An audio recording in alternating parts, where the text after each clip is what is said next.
Welcome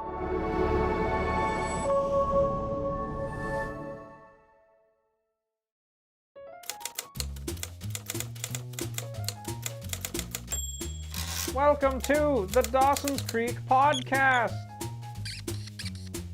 Not with our special guest, Charles Kux-Kardos.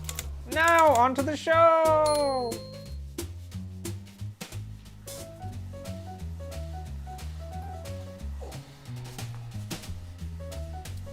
So I thought we could switch it up this episode so you actually sit in my chair and I sit in yours, if that works. So we'll do that for this episode, and that's how we'll do it. Right, get off. There we go. Right.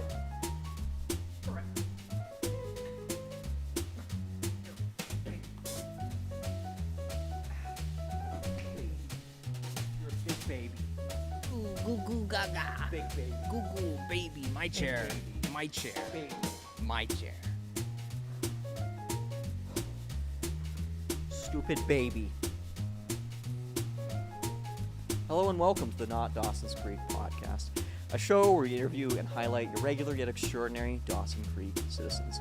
Today we have the extreme pleasure of interviewing one of Dawson's most recognizable faces and the former owner of one of its most iconic institutions. Please welcome our guest.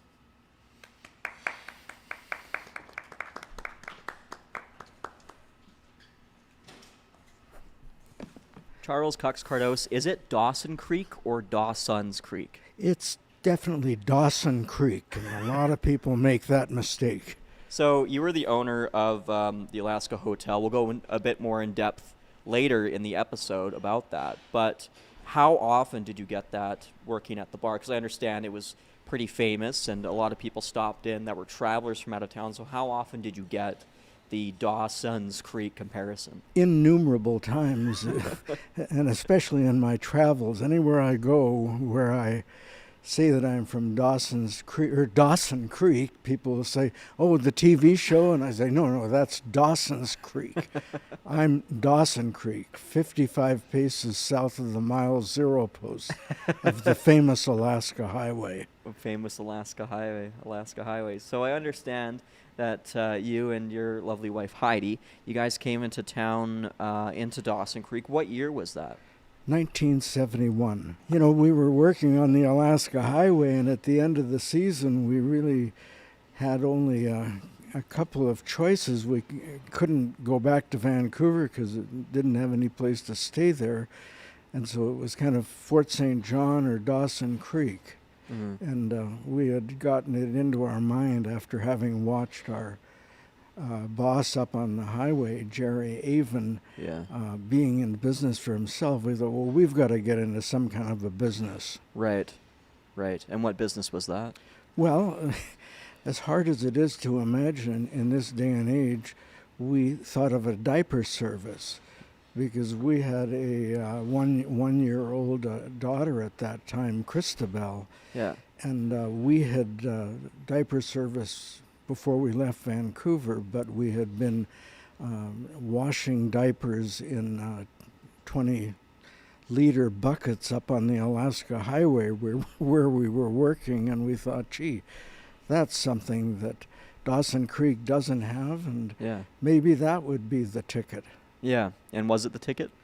Well, it wasn't the ticket, no, and a very, very fortunate thing that it wasn't the ticket, because that was just when the disposables were coming in, so it was very bad.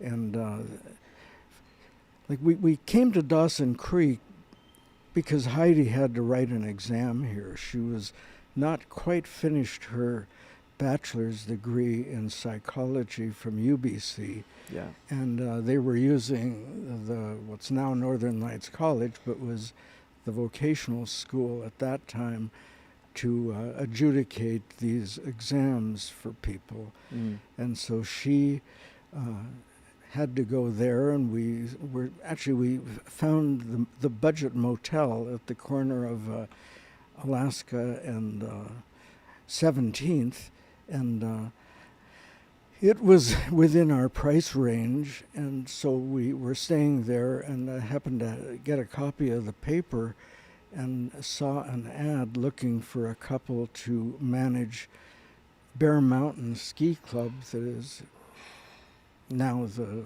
Dawson Creek Ski Club. Yeah. Yeah. And so we phoned the number, and of all the good luck, they were just having a director's meeting up at Dr. Irvin's house. At that time, he was president, and they said, look, if you can be up here in a half an hour, we will interview you. And so we rushed up to his house, and lo and behold, many of the members of the board were either German or Austrian or Swiss, and Heidi was, of course, had a German accent, and they took an immediate liking to us and hired us, and that's how we came to give up on our plan of the diaper service and sort of see whether we could support ourselves with this ski hill job. And Right. that turned out very well. Yeah. And we were well liked, and at the end of the season, we were invited by one of the members to take over the Alaska Cafe, Yeah. which was being vacated by an older couple. And I just thought, what an opportunity for people like us to all of a sudden find ourselves with a business opportunity at the kind of Georgia and Granville Yeah. of Dawson Creek. It was just too good to be true. And what was it like operating the ski hill? Because obviously you can only operate a certain number of months, like at least at a high level, because obviously the snow, and during summer you can't obviously ski. But how was that like operating that ski hill, and how long was it for? Well, it was, at that time it was around November, around this time of year, and they hadn't gotten enough snow, but they needed to get the lodge ready to go and make sure the ski lift was working and all of that kind of thing. And so we knew that we would at least have that job until the snow melted. And that's exactly what happened. But the members were very, very congenial, and it happened that the man who owned the Alaska Hotel at that time, his name was Fred, he was from Germany, and he and Heidi had made friends over the course of the winter. They were very good customers. Yeah. We were paid a small salary, but we also had the concession and the ski rentals. So it was kind of, how would you say it? It was part entrepreneurial, but with a little salary that at least allowed us to pay the rent. Yeah. And like my job was to, regardless, go up to the hill every morning, and CJDC would phone me, and I would give a ski report. Oh, really? And once the ski season got underway, we got our food concession going, and I had to, chop the wood for the wood-heated furnaces that they had in the old chalet, and Yeah. it was actually one of those that I think caused a fire that burned the chalet down, and Oh, for really? that reason we have that nice new chalet, which isn't so new anymore, but it was then. Yeah. Was that how you met Fred? Was through? Yeah, through the ski hills. Right. Like And he was- and his wife were skiers. And is that how did the sale and the transfer of the Alaska hotel go? Did he bring it up one day, or did you notice? Or you talk to Fred about it? Well, no, as soon as we were in there, we thought, gee, what a wonderful place, and we kind of wishful thinking that we would sometime be able to own it, and it happened that Fred did sell it, but we I don't want to say we were asleep at the switch, but we just weren't quick enough to manage to put together the necessary financing. Right. So we actually lived through, I think, 4 landlords over a period of 17 years. Wow. Until we finally found a landlord who was kind of at the end of his tether. His wife was the chief bottle washer and bartender, and they were just ready to go. And they had an elderly couple who had been running the Alaska Cafe. Yeah. And they were just too old and too decrepit, and they were willing to sell us the rest of their inventory and the knives and forks and spoons for, I think, $308, which Oh, wow. was affordable even for us at that time. Right. Yeah. And for anyone outside of our community who may be listening to this, what was the Alaska Hotel and the Alaska Cafe? Well, the Alaska Hotel, at the time that we took it over, still rented some rooms, but only monthlies. The cafe had been run by Ace and Thelma Fenton, who I think have since passed, but they weren't as old as I am now, but they were elderly. Right. And Fred and Jane sort of said, look, we really like you, and we know that you don't have much money, but if you would be willing to take this over and give it a try, we would give you the first month or 2 free and then gradually increase the rent. Yeah. Which is what happened until 17 years later. Laurie and his wife Shirley said, yes, if you can take over some of our current debts, we will hold a first mortgage on the hotel. Yeah. And at that time, they hadn't paid property taxes for several years. And so there was a tax liability, and one of kind of local business people had helped them, and so he held a promissory note, and so we took over this business with lots of debts, but I don't know, from day one it looked as though it was going to work. Yeah. The first day we didn't take in very much money, but we went around the corner to Lawrence's Meat, which at that point still wasn't the butcher block. Yeah. And it was this little tiny store with sawdust on the floor, and I don't know, like it looked like, a ton of people scurrying around, and I thought, oh yes, well this is what I will hope happens to us, that down the road we will make a success out of this business, and that's exactly what happened. How long did it take for it to kind of reach that point? Well, each year that we rented it, for the first years, business just doubled, and in early 80s, when Tumbler Ridge was getting started, they had their hiring office here in Dawson Creek. Yeah. And once that project was underway, we started just operating at full blast. It was a great pleasure. And I think that was one of our record years, was when Tumbler Ridge was being built. Oh, wow. I had an epiphany that our oldest daughter, Christabel, and her husband could take it over.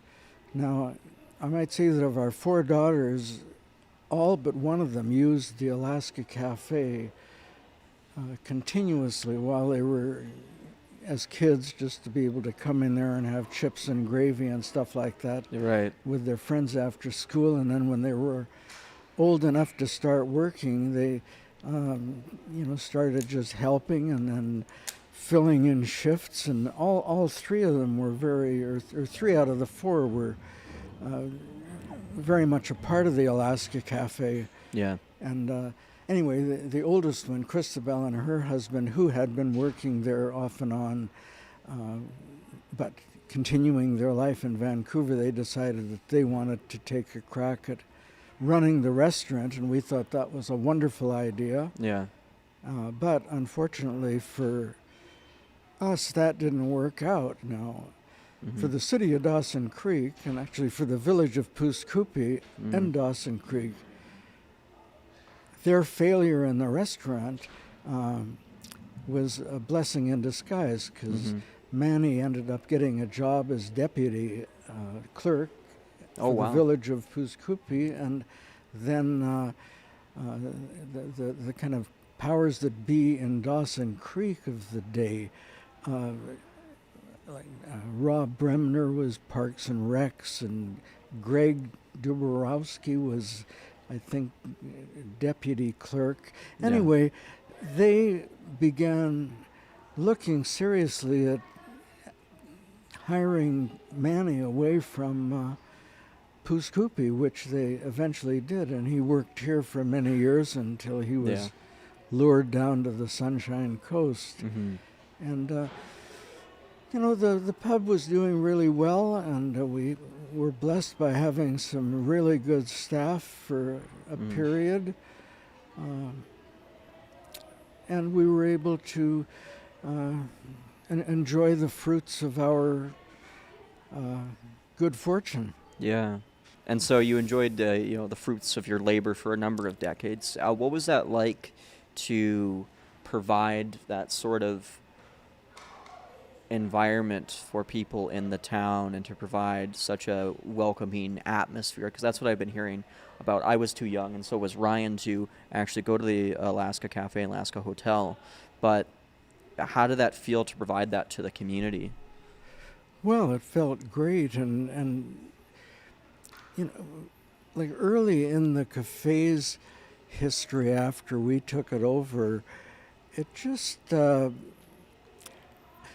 of became a place that people wanted to come to, and we sort of themed it with the mission statement of the charm of a Paris cafe combined with the spirit of northern adventure. Right. And it really was a different town at that time. Like, there were just little stores on 10th Street. Some of them are still across the street, but are no longer what they were. And McKay's Insurance, the guys that ran that, it was before the days of having your own coffee machine.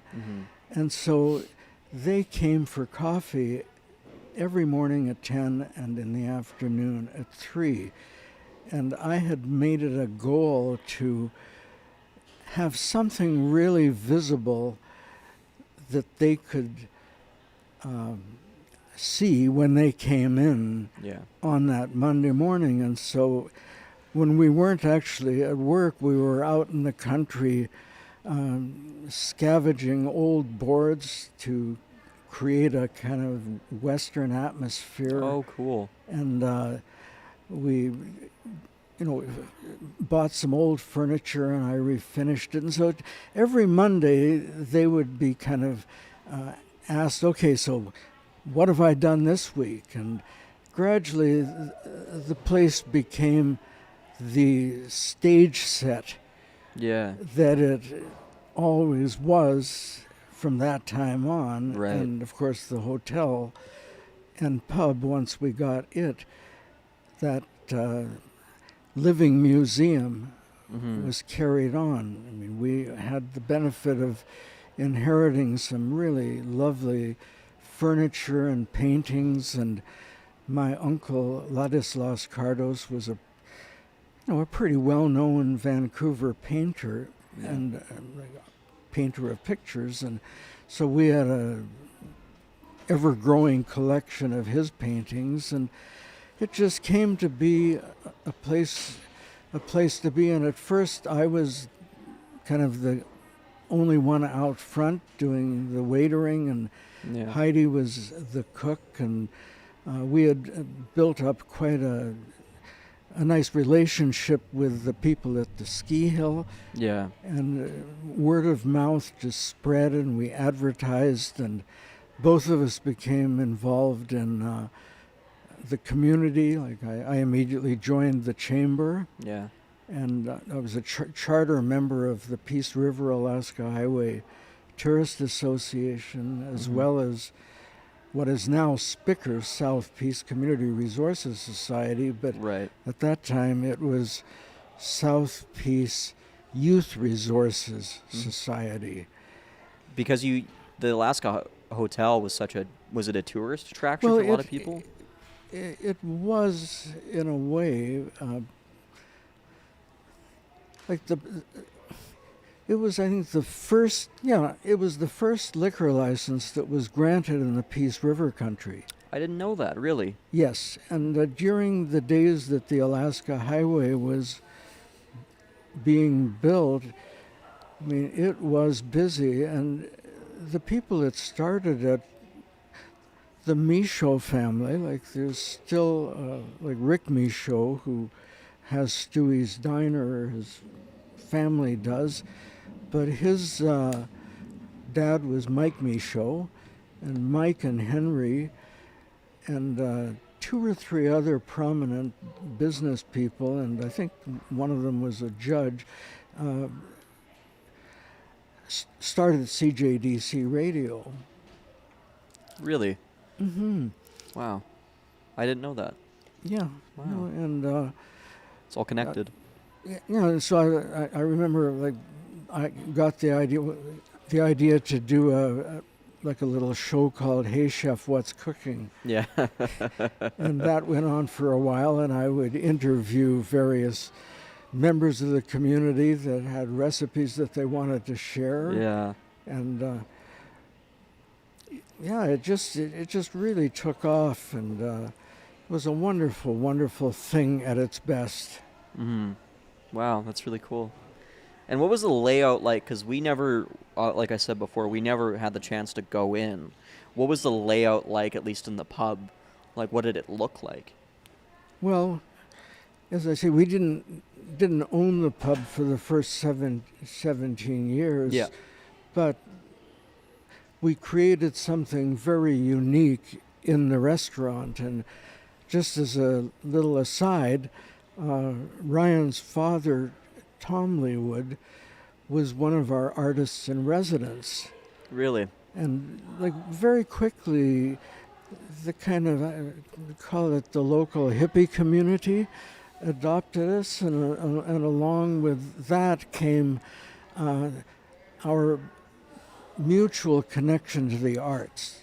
Like I had graduated in theater and Spanish, and Yeah. Heidi had become a dancer, and during the time that she was the kind of co-owner of the Alaska Cafe, well, we at that time, I think both the Windsor and maybe the Park had dancers, exotic dancers, and many of these dancers patronized us because, you know, they liked the people, and of course the staff that we hired reflected our own tastes. And as hard as it was for me to believe and to actually participate in, Heidi celebrated her 30th birthday auditioning at Izzy's Supper Club in Vancouver. Mm-hmm. And she and the girls that came every week to dance at the Windsor or at the Park, like they would make costumes together, and she thought, wow, I mean, you know, could I ever make a lot of money doing this? So she took it up and did it for a year or two. And That's so cool. then the Hart Hotel in Poos. Yeah, the Hart was actually, I think, the first of the hotels that had peelers. And once Heidi took it up more professionally, she performed at the Hart Hotel. Oh, wow. Wow. Did your dad ever talk about performing at the Alaska?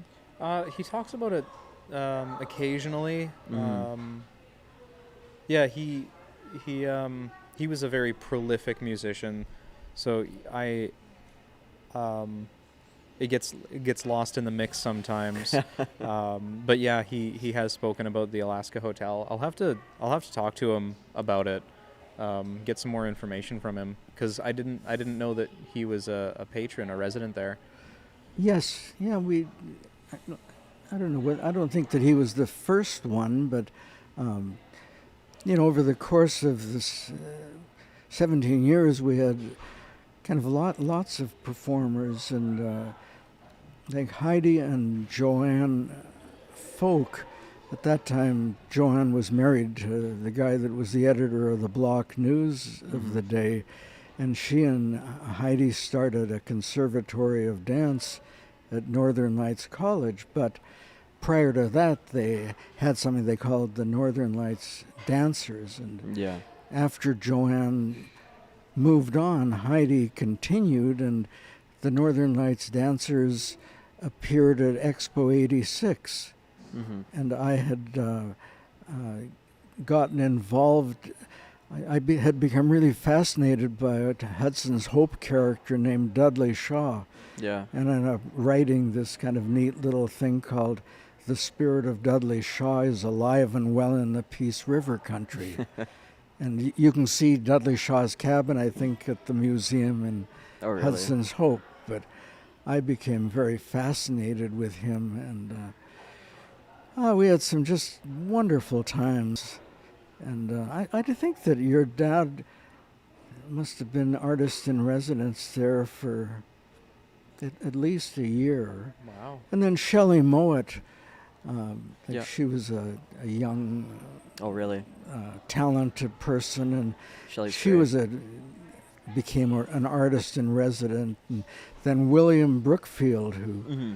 wrote the Alaska Waltz on a keyboard Yeah. in one of the rooms at the Alaska Hotel. Really? Wow. William Brookfield, I mean, he's got to have been one of the top ukulele players that the Kootenays produced, and Right. he also played keyboards and had a lot of very interesting and wonderful things.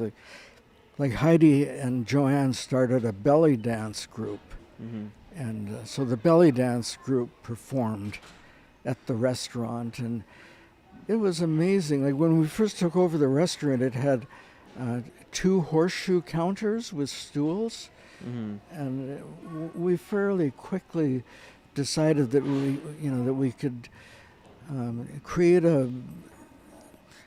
more of the old world charm Yeah. part of it if we got rid of the horseshoe counters, and Mm-hmm. then some of the old lumber and logs that we scavenged for the decor. We just had to get rid of the Yeah. horseshoes, and we just turned the space into into something that people would come from Europe or from San Francisco or New York, and they'd say, "Wow, I didn't expect to find anything like this here." And then one of the salesmen, who I made friends with, because he'd come in for dinner, and he'd very often be the last person to leave, and he was the one that, "You're so close to the mile zero post. Mm-hmm. Let me give you a really good idea, and that is to call your location 55 paces south of the mile zero post." And so that's what I did. And I remember then Lloyd Glibbery, who worked for Pacific Western Airlines in those days, they started a air transport thing for live crab. Oh, really? And it was a big deal. And so Lloyd said, "Look, there's been some restaurants that have participated in this promo with Pacific Western Airlines, where we'd fly the live crab up, and you would have an all-you-can-eat crab feast. Oh, And, cool. the airline would then sponsor a trip to Vancouver, where we would provide the airline tickets, and when they got to Vancouver, they'd be put up at the Georgia Hotel, Yeah. and the company that supplied the crab from the East Coast to the West Coast, they would give the winners of this draw a day out on a boat, on a crab boat, to Right. see it, and it was a very amusing draw, and and of course, then we got our own liquor license somewhere along the way. Like when we first rented the restaurant, we didn't have a liquor license, and Right. that was a bit of a problem, and I think probably some people just had their own liquor, and we just supplied the mix, but then we were able to get our own liquor license, and then that turned the whole thing into a whole new show. That's crazy. That's so cool. That's so cool. And we were talking to Patty from the Rolla Pub, and she brought up something similar and talking about the pub, and that she would go to antique stores and all this sort of stuff and grab old photos from the area and put it in there, and it would make the space feel more comfortable, and it would make the space feel more lived in, and people would feel that comfortability and want to stay there longer. And do you think that Alaska, the restaurant, it carried that sort of positive environment because of all those items that were in there? Well, very, very much so. But ultimately, in the hospitality business, I mean, failing poisoning people or, Yeah. really, really bad things. It's the staff. It's the hospitality experience Yeah. that builds the business. Mm. Yeah. No, absolutely. And actually, Patty, I mean, like Heidi and I, when we had time, we would run out to the Rolla Pub on one of the motorcycles if the weather was permitting, and we'd play shuffleboard, and I wrote a poem called Reflections Over a Shuffleboard Table, and it was that shuffleboard table at the Rolla Pub that Oh, really? I was referring to. Really? And let's touch upon that a little bit, because not only were you the owner and you're such a recognizable face and figure in our town, but you're also a writer as well. So what do you write normally, Charles? Well, I began by, as a kid, like writing little stories, and then I discovered poem. Mm-hmm. And even though I found poetry very difficult at elementary school, once I think especially after I went to Spain and met Heidi, Mm-hmm. there was something about falling in love that was very conducive to poetry writing. Yeah. And then as I got involved in the community here and, traveling and being exposed to the various political moments of history, the Vietnam War.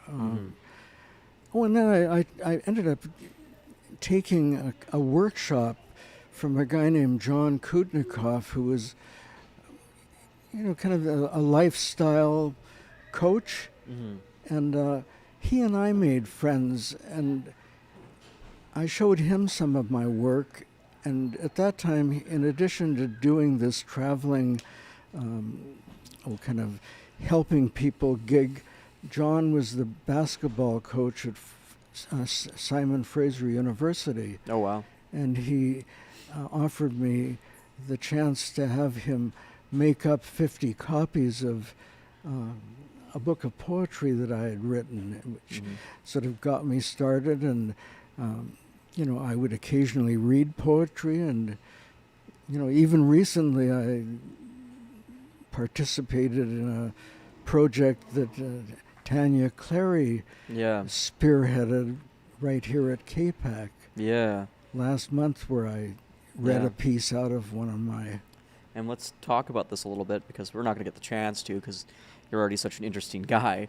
But we are, of course, sitting in KPAC today, the Calvin Crook Center, the Performing Arts Center here in Dawson. And you performed here quite a few times with your poetry and your writing, right? Yes, and you know, as the idea for the Calvin Crook Center began to take shape, like Calvin was a young mayor who had been a very popular announcer with CJDC and had become very much of a booster of arts in Dawson Creek. And Calvin himself was an artist, and at that time, I mean, this building was the post office, and it had the employment insurance office upstairs. Yeah. And in earlier days, post offices were really important buildings in towns. And as the conversation began to start about what can we do with this building, I mean, like I was friendly with Calvin and was an advertiser of CJDC, and when I wasn't the only one, but a lot of people, you know, just lapped up the idea of the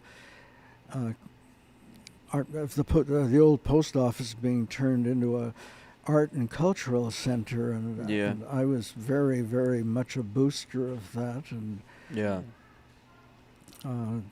liked Calvin a lot and admired his work, and was very, very pleased to see it take the direction that it did. And It's such a beautiful building. it really is. Yeah, they have a great stage, great upstairs area for meetings, and it just has such a nice, friendly atmosphere, similar to the Alaska Hotel, I would argue, you know? Yes. Well, the Alaska Hotel, you know, was the most photographed building in this town Yeah. for a long time, and joins our art gallery as being a building that is in itself a work of art. Yeah, just like the outside Yes. decoration and that artwork, it was just, Yeah, it just popped. Like you a know? dear friend of mine who had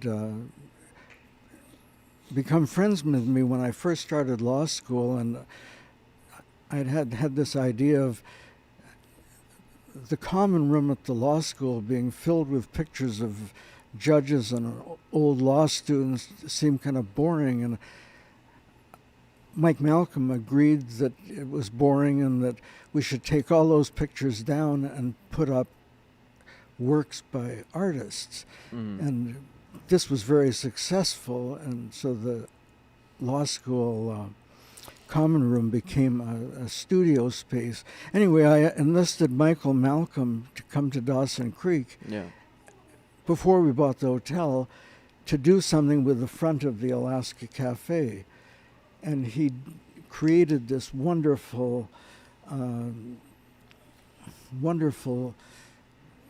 kind of stage set, basically, out of the Alaska Cafe. And my landlord, we did this while my landlord was on holidays. Yeah. And when he came back, like, we expected him to be happy, but he was just thoroughly angry that I had done something like that without getting permission first. Oh, really? And he said, you know, I ought to choke you like a chicken, he said. Wow. Anyway. Did he kind of loosen up a little bit?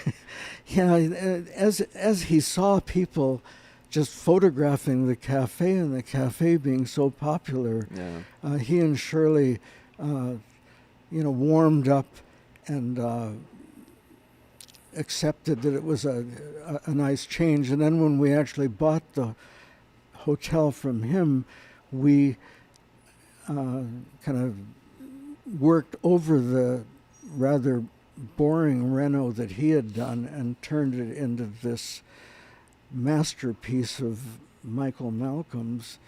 and mine and Heidi and Shelley and Yeah. various other people that participated in it. And when it was done, we didn't know quite what to call it, and I think it was myself that said, well, this looks like Gold Rush Bavarian. Mm-hmm. And it did. It just stood out, and we're hoping to rebuild the hotel, but in a slightly different form, but with the same front. Right. You go through these different decades, and you're seeing all these people, and you have all these wonderful things, and we come to what year did the fire start? Well, there were actually two fires, but the first one, I think, only burned down Brass Scissors. But the second one, which was the big one, it was September, was it the 14th, Mhm. 2012. 2012.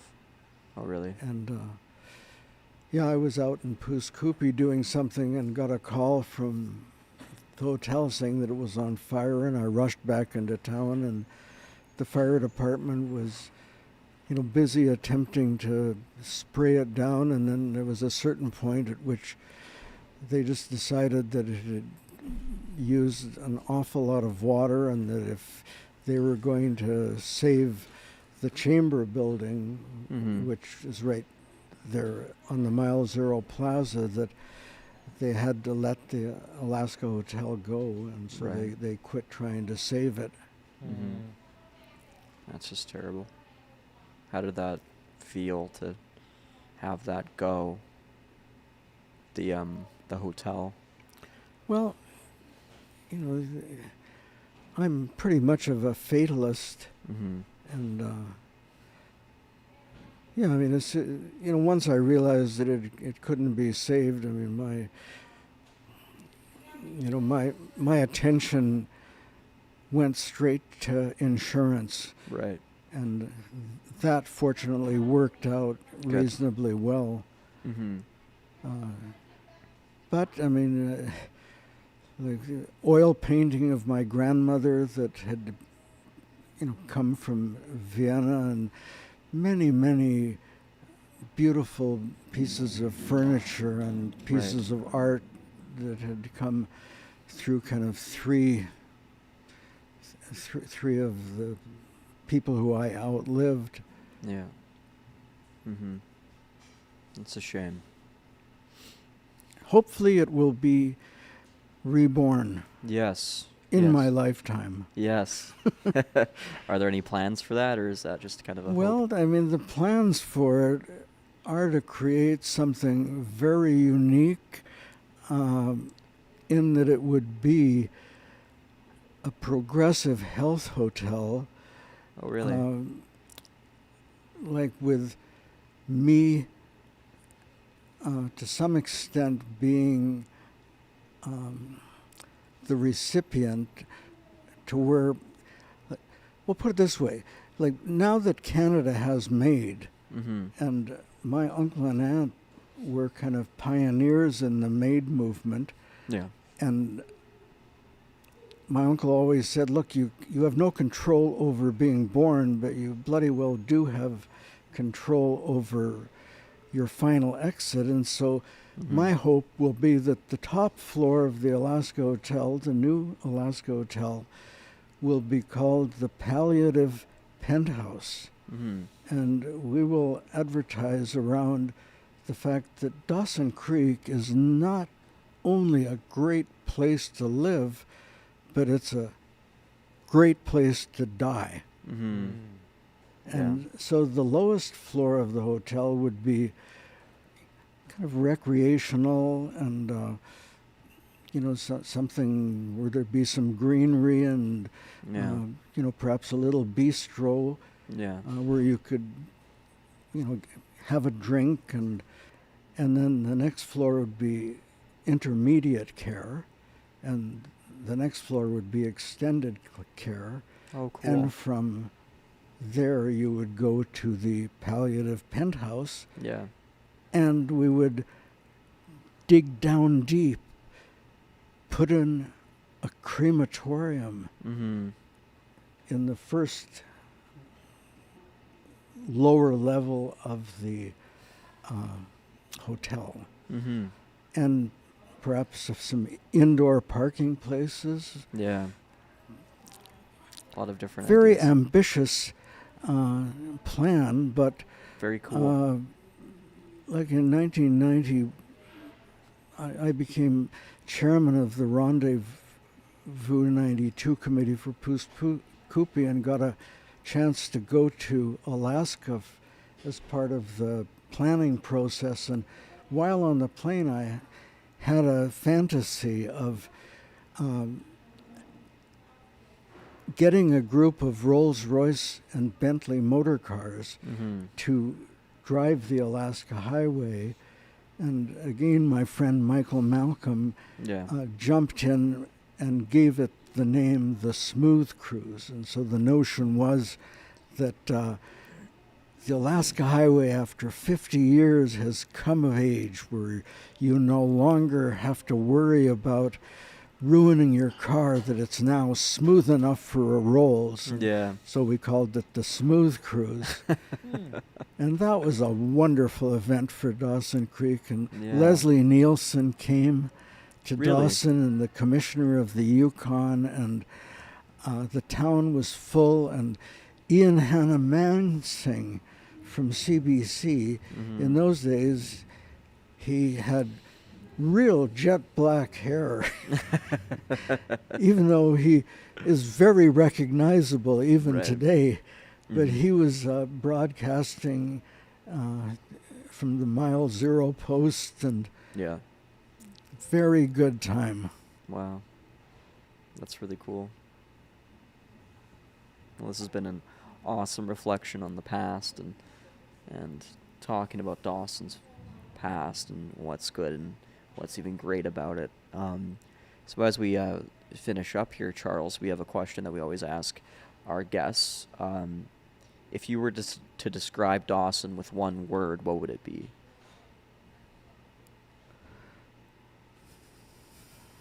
Terrific. And why is that? It's just a great place to live, a great place to bring up kids, great place to become a senior citizen. I mean, I find it so wonderful that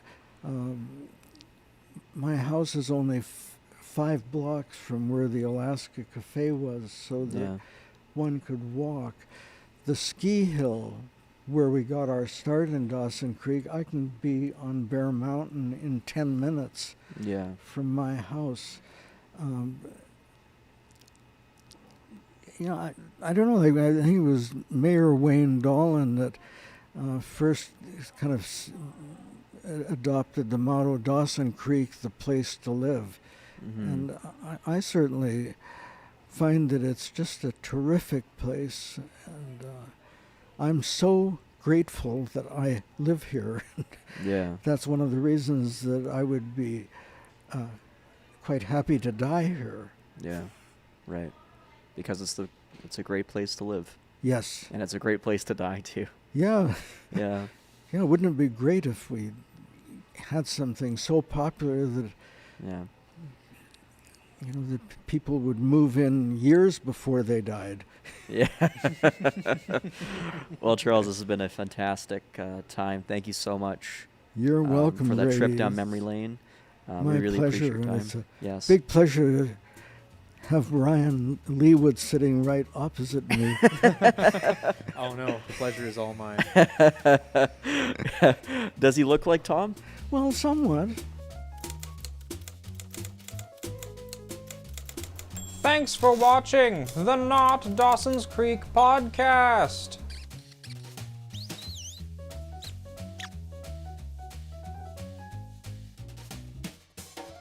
Directed by Grady McTavish. Produced by Quentin Tootin and Grady McTavish. Directors of photography, Quentin Tootin and Ryan Leewood. That's me! Art director, Charlie McLean. Sound, Taylor Leewood. Camera operators, Charlie McLean and Quinton Tootin. Special thanks to K-Pac, Johanna Martins, Charles Kux-Kardos, Taylor Leewood, and Tom Leewood. Bye-bye.